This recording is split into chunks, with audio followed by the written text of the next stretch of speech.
నమస్కారం welcome to I dream నేను మీ విజిత ధర్మ మార్గం కార్యక్రమానికి స్వాగతం ప్రస్తుతం మనతో పాటు ఉన్నారు ప్రముఖ జ్యోతిష్య పండితులు అవినాష్ దాస్ గారు వారితో మాట్లాడి మరిన్ని విషయాలు తెలుసుకుందాం నమస్కారం అండి నమస్కారం అండి ఓం నమః శివాయ ఓం నమో వెంకటేశాయ గురుభ్యో నమః శ్రీమాత్రే నమః ఇప్పుడు నేను తీసుకున్న క్వశ్చన్ ఏంటంటే బల్లుల పైన బల్లి అనగానే అదొక రకమైన చిరాకు భయం చాలా మందిలో ఉంటుంది 90% ఉంటుందని అనుకుంటా బల్లి పైన పడితే అరిష్టం అని చెప్పి అశుభం అని చెప్పి రకరకాలుగా మాట్లాడుతుంటారు అసలు ఏంటంటే ఈ బల్లి నిజంగా బల్లి పైన పడితే అశుభంగా భావించాలంటారా మీరు చెప్పింది కరెక్టే దాని ఆకారం చూస్తే ఎవరికైనా భయం వేస్తుంది అదొక మొసలిలాగా ఉంటుంది చిన్న సైజు కదా అవును అది మొసలి అది మైండ్లో ఉండి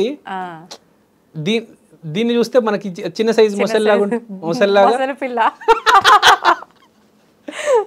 సో భయపడతారు అది కంపరం ఒక ఇరిటేషన్ వచ్చేస్తుంది కుక్కని చూస్తే భయపడరు అది 5 feet ఎంతో ఉంటుంది పిల్లిని చూస్తే భయపడరు బల్లిని చూస్తే భయపడతారు విపరీతంగా భయపడతారు చాలా భయపడతారు అసలు బల్లి అంటే ఏంటో తెలీదు అది ఏంటో తెలియదు కుక్క అంటే ఏంటో తెలుసు కుక్క ఏం చేస్తుందో తెలుసు పిల్లి అంటే ఏంటో తెలుసు పిల్లి ఏం చేస్తుంది అంటే తెలుసు పిల్లి పాలు తాగుతుంది బల్లి ఏం చేస్తుంది దాని గురించి ఎవరు చదవలేదు కదా ఇప్పుడు దాకా దేని గురించి అయితే మనం చదవలేదో దాని గురించే భయం ఉంటుంది ఇప్పుడు తెలిసిన మనిషి ఉన్నాడు మీరు నాకు తెలుసు అనుకోండి మీతో భయం లేదు ఎవరో ఎక్కడి నుంచి వచ్చాడు వాడు ఏందో మాట్లాడుతుంటే నేను భయపడతాను కదా ఖచ్చితంగా ఇప్పుడు అంతే కదా సో ఈ బల్లి గురించి చదవాలి ఫస్ట్ ఏదైనా మనం తెలుసుకుంటే దానిపైన భయం అనేది ఉంటది మన స్కూల్లో ఏమో చెప్పలేదు బల్లి గురించి అంతే మొత్తం కుక్క గురించి పిల్లి గురించి చెప్పారు బల్లిని ఏదేదో ఇగ్నోర్ చేస్తారు వాడే లేనట్టు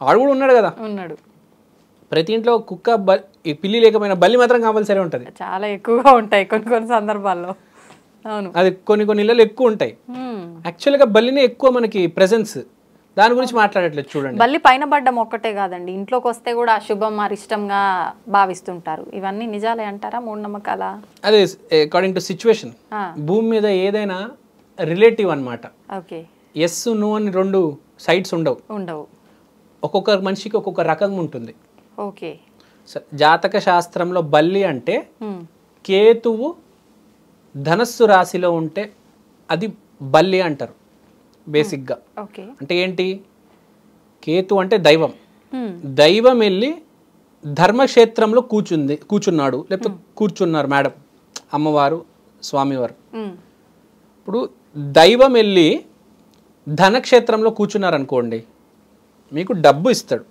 కదా దైవం వెళ్ళి ఆరోగ్య క్షేత్రంలో నివసించారనుకోండి మీకు ఆరోగ్యం ఇస్తాడు దైవం వెళ్ళి ధర్మక్షేత్రంలో కూర్చున్నారంటే ధర్మం జరుగుతుంది అంటే ఏంటి ధర్మం అనేది మళ్ళీ రిలేటివిటీ మళ్ళీ ధర్మం అంటే ఏంటి రిజల్ట్ కర్మ అంటే వర్క్ ఆ వర్క్ కు తగ్గ రిజల్ట్ ధర్మం మీరు నెగిటివ్ చేసుంటే మీ మీద బల్లి పడితే స్టార్ట్ అయింది మీ ఇంకా బ్యాడ్ టైం మీది మీరు మంచి పనులు చేసుంటే మీ మీద బల్లి పడితే మీకు గుడ్ టైం స్టార్ట్ అయింది సందర్భాన్ని బట్టి సిచ్యువేషన్ బట్టి మనిషి అయినా బల్లి అయినా మనిషి కూడా ఇప్పుడు మీ ఆయన ఉన్నారు బాగున్నంత వరకు మీ ఆయన రేపు తేడా వస్తే మిమ్మల్ని ఏమైనా చేయవచ్చు కదా కరెక్టే అండి చెప్పలేము వి కాంట్ టెల్ మీరు రేపు ఏదైనా పిచ్చి పని చేస్తే మిమ్మల్ని కొట్టొచ్చు తిట్టొచ్చు లేకపోతే బాగుంటే పూల్లో పెట్టి చూసుకోవచ్చు అంతే భార్య భర్త ఎలానో మనిషి బల్లి కూడా అంతే అంత దగ్గర సంబంధం ఉందంటారు ఉంది ఓకే చాలా శ్రేష్టమైన రెప్టైల్ ఏదైనా ఉందంటే బల్లి ఓకే అంటే అది కొందరికి పవిత్రం కొందరికి దరిద్రం ఎక్కువ మంది చీదరిస్తారు ఎందుకంటే జనాలు ఈ రోజుల్లో ఏం చేస్తున్నారంటే డబ్బులు అప్పుకు తీసుకుంటారు తిరిగి కట్టరు వాడికి దరిద్రం వేరే వాడి గురించి పై అధికారి దగ్గర ఇష్టం వచ్చినట్టు మాట్లాడతారు వాడికి బల్లి దరిద్రం కావాలని వాడిని ఇరికిస్తాడు వాడికి బల్లి దరిద్రం ఇలాంటి వాళ్ళ జీవితాల్లో బల్లి వచ్చినప్పుడు అది ఎక్కడ పడుతుందో అది పడుతుంది కదా మన మీద, అప్పుడు దాని రిజల్ట్ వస్తుంది. మీ తల మీద బల్లి పడింది అనుకోండి, మీకు ఇమ్మీడియట్గా హెల్త్ ప్రాబ్లం వస్తుంది. ఓకే. మీ పెదవుల మీద బల్లి పడింది అనుకోండి, ఆర్థిక నష్టం విపరీతంగా జరుగుతుంది. కొంచెం మోకాలు కొంచెం పైన ఇక్కడ బల్లి పడింది అనుకోండి, మీ ప్రాణాలే పోతాయి. అంత పవర్ ఉంది బల్లికి. అంటే మీరు ఏం చేశారు, ఇప్పుడు మీరు వాడు డబ్బులు లాగేశారు, వాడెవరో ఉన్నాడు, ఫర్ ఎగ్జాంపుల్ అప్పన్నానో ఎవరో ఉన్నారు, ఎప్పుడో 5 సంవత్సరాల కింద మీరు అతను డబ్బులు తీసుకొని పారిపోయారు. ఇప్పుడు ఆ బల్లి వచ్చింది మీ మీద పడింది, ఇప్పుడు మీ డబ్బులు 5 లక్షలు తీసుకున్నారు కదా, ఇప్పుడు 50 లక్షలు పోతాయి. లేకపోతే 10 సంవత్సరాల ముందు ఒకరిని చంపేశారు, ఇప్పుడు మీరు పోతారు, మిమ్మల్ని ఒకరు చంపేస్తారు. మీరు ఏ కర్మ చేసి ఉన్నారు మీకు అది 10 రెట్లు. ఇప్పుడు మంచి చేస్తే, ఒకవేళ మంచి చేస్తే ఇంకా మీకు అసలు పండగే. మీరు ఎప్పుడో ఒక 10 సంవత్సరాల క్రితం ఎవరికో అవసరం ఉన్నప్పుడు ఒక 10,000 ఇచ్చారు, ఇప్పుడు మీకు 1 కోటి రూపాయలు వస్తాయి. అది మనం మంచి చేసినా చెడు చేసినా చేసిన దానికి ఫలితం అనేది రెట్టింపుగానే ఉంటుంది. రెట్టింపు కాదు, 10 రెట్లు 20 రెట్లు 100 రెట్లు ఇస్తాడు దేవుడు. మంచోడికి ఎప్పుడు దేవుడు మంచి చేస్తాడు, చెడ్డోడికి చుక్కలు చూపించేస్తాడు. మీకే తెలియాలి, కలియుగంలో అయితే నెగిటివ్ పీపుల్ ఎక్కువ ఉన్నారు, నేను చూస్తున్నా. అందుకని బల్లి అంటే భయపడతారు. 10లో 9 మంది ఎందుకు భయపడతారంటే నెగిటివ్ కర్మలే చేస్తున్నారు. మీరు మంచి చేస్తే మీరు బల్లికి భయపడాల్సిన అవసరం లేదు. 2 చేతులు ఎత్తి దండం కూడా పెట్టొచ్చు, ఏం చేయలేదు, చాలా మంచి జరుగుతుంది.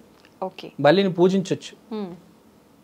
మీరు కొన్ని టెంపుల్స్కి వెళ్తే బంగారు బల్లి, వెండి బల్లి అని ఉంటుంది. కర్మ సరిగ్గా ఉంటే ఆ వెండి బల్లికి, ఆ బంగారు బల్లికి 2 చేతులు ఎత్తి ఆరాధన చేస్తే మంచి టైం వస్తుంది. మంచి టైం చూపించేది బల్లి, బ్యాడ్ టైంని కూడా చూపించేది బల్లి. మీరు సరైన మార్గంలో ఉన్నారా లేరా చెప్పండి. ఇంకోటి దీంతో ఒక అడ్వాంటేజ్ ఏంటంటే, మీరు నిజంగా మంచి మనిషి అనుకోండి, మీ పేరు ఇప్పుడు విజిత గారు కదా, మీరు మంచి చేస్తున్నారని మీకు నమ్మకం ఉందనుకోండి, కానీ మీకు ఇంకా దాని రిజల్ట్ రాలేదు. మీరు ఆ బంగారు బల్లి, వెండి బల్లి, లేకపోతే మీ ఇంట్లో ఉన్న బల్లి అడగండి, నాకు కొంచెం ముందే ఒక 10 రూపాయలు ఇవ్వగలుగుతారని అడగండి, ఇస్తుంది. She will give. This is the advantage. ప్రారబ్ధాన్ని కంట్రోల్ చేసేది విష్ణుమూర్తి. ఆ బల్లి వెళ్ళి విష్ణుమూర్తిని రిక్వెస్ట్ చేస్తుంది, ఈమె నన్ను అడిగింది, నేను మాట ఇచ్చాను, 10 లక్షలు కావాలంటే కారు కొనుక్కుంటుంది ఆమె, ప్లీజ్ స్వామి, ఇచ్చేస్తాడు స్వామి. ఇప్పుడు ఎలా ఉంటుంది అంటే, మీకు సింపుల్ ఎగ్జాంపుల్ చెప్తా. చిత్రగుప్తుడు చావు రాస్తాడు, యమరాజు వచ్చి పట్టుకెళ్ళిపోతాడు. యమరాజుకి భయపడతారు, అరే నువ్వు చిత్రగుప్తుడిని పూజించరా నాయన, చిత్రగుప్తుడు టెంపుల్ ఉంది మన చంద్రయాన్ గుట్టలో, ఆ యముడే రాడు, పంపించాడు. ఆడు 7 లోకాలు దాటి ఇక్కడికి వస్తాడు కదా, యముడు వచ్చి పట్టుకెళ్తాడు. నువ్వు అక్కడే ఆపే చిత్రగుప్తుడి దగ్గర, చిత్రగుప్తుడిని అడుగు, నా కూతురు పెళ్లి కాలేదు, ఇంకో సంవత్సరం బతికించు, పెళ్ళవంగా నన్ను తీసుకెళ్ళిపో. ప్రతి దానికి సొల్యూషన్ ఉంది, ప్రతి దానికి మార్గం ఉంది. సో ఇప్పుడు పాయింట్ ఏంటంటే, అర్థం చేసుకోవాలి, ప్రతిదీ రాసింది రాసినట్టే జరగదు. We can change. రాసింది రాసినట్టు జరిగితే మనిషి జీవితం ఎందుకు, నేను బతకడం ఎందుకు, కష్టపడడం ఎందుకు, మార్చుకునే అవకాశం దేవుడు ఇచ్చాడు. You can change. అవకాశం రాలేదని రవితేజ వదిలిపెట్టలేదు కదా ఇండస్ట్రీని, కష్టపడుతూనే ఉన్నాడు, నిరంతరంగా సాధించాడా లేదా? పవన్ కళ్యాణ్ 10 సంవత్సరాలు కష్టపడ్డా లేదా? వచ్చిందా లేదా పదవి? 10 సంవత్సరాలు పోరాటం చేశాడా? ఎదురీత చేశాడు. ప్రయత్నిస్తే రానిది ఏది ఉండదు, కానీ ధర్మ మార్గం పోవాలా, తప్పు మార్గం పోవద్దు, అది గుర్తుపెట్టుకోవాలా. 10లో 9 మంది రాంగ్ పనులే చేస్తారండి. అరే నువ్వు పని చేయగరా నాయన, నేను దండం పెడతా, ఇంట్లో కూర్చోరా బాబు, బయటికి వచ్చి మాత్రం నాశనం చేయకు 10 మందిని. బూతులు మాట్లాడతారు, గొడవలు చేస్తారు. నువ్వు గొడవలు చేయని అవసరం లే, పక్కనోడు గురించి నెగిటివ్ మాట్లాడినా చాలు, నీ కర్మలన్నీ పాడైపోతాయి. పక్కనోడు గురించి ఎప్పుడు నెగిటివ్గా చెప్పకూడదు, పాజిటివ్గానే మాట్లాడాలి. వాడు మారాలి అని కోరుకోవాలి. ఆ రాజకీయ నాయకుడు ఉన్నాడు, వాడు ఓడిపోయాడు, వాడు నాశనం అయిపోయాడు అనుకోకూడదు, వాడు మారాలి అని కోరుకోవాలి. రాజకీయ నాయకుడు అవ్వచ్చు, మీ ఫ్రెండ్ అవ్వచ్చు, మీ శత్రువు అయినా అవ్వచ్చు, మారాలి అని కోరుకోవాలి. షుడ్ నెవర్ వాడు నాశనం అయిపోవాలని ఒకరు మంచిని కోరుకోవాలి తప్ప చెడుని కోరుకోవద్దు. అక్కడ శత్రువు ఉన్నా సరే, మిత్రువు ఉన్నా సరే. కరెక్ట్, బాగా చెప్పారు. జస్ట్ ఒక పాయింట్లో, నేను చెప్పాల్సిందంతా ఒక పాయింట్లో చెప్పారు, చాలా బాగా చెప్పారు. సో మనం మాట్లాడే టాపిక్ ఇప్పుడు బల్లి గురించి. సో ఇదే మనం తప్పు చేసినా కూడా ఆమె వస్తుంది బల్లి మీ మీదకి, అప్పుడు చెప్పండి ఆమెకు ఒకవేళ మీ మీద బల్లి పడితే అప్పుడు మీరు దేవుని వెళ్ళి ఒక్కసారి మాట్లాడొచ్చు, భయపడొద్దు. దేవుడి దగ్గరికి వెళ్ళి ఆ బంగారు బల్లి, ఆ వెండి బల్లి దగ్గరికి వెళ్ళి చెప్పండి, నేను తప్పు చేశాను కదా, ఆ మనిషి సర్వీస్లో నన్ను పెట్టండి, నేను ఆ మనిషికి ఏం సహాయం చేయగలను, ఏ రకంగా సహాయం చేయగలను నన్ను అక్కడ తీసుకెళ్ళండి. మీకు ఒకవేళ నెగిటివ్ ఈవెంట్ ఫేస్ చేసే శక్తి లేదంటే నేను సర్వీస్ చేస్తాను అని చెప్పండి. పనిష్మెంట్కి ఒక ఇంకో సైడు సర్వీస్, సేవ. కర్మలల్లి తొలగాలంటే కృష్ణుడికి సేవ చేయాలి, కృష్ణుడి ఆశ్రమంలో సేవ చేయాలి, తొలగిపోతాయి అంటారు. కాబట్టి మీరు వెళ్ళి సేవ చేయొచ్చు, అప్పుడు మీకు ఆ బ్యాడ్ అనేది జరగదు. ఇక్కడ బ్యాడ్ వస్తుంది, బ్యాడ్ను కూడా మనం ఆల్టర్ చేసి మార్చి సర్వీస్ దారిలో వెళ్ళి తొలగించవచ్చు. దేవుడు అంతా బలి పడిపోయింది, నా జీవితం అయిపోయింది, నా కింద మీద ఏం అయిపోవచ్చు, మారొచ్చు. కాబట్టి ఫస్ట్ బల్లిని బ్యాడ్ అనుకోవద్దు, బల్లి పడినా దాన్ని మనం సర్వీస్ రూపంలో ఆ కర్మలను తొలగించుకోవచ్చు. సో ఇది బేసిక్గా బల్లి శాస్త్రం.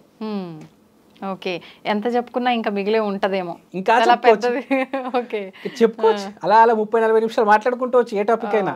మళ్ళీ మరొక మంచి ఎపిసోడ్లో మాట్లాడుకుందాం అండి, తప్పకుండా. థ్యాంక్ యూ అండి, థ్యాంక్ యూ వెరీ మచ్. చాలా మంచి విషయాలు తెలియజేశారు, ధన్యవాదాలు. థ్యాంక్ యూ అండి, థ్యాంక్ యూ సో మచ్.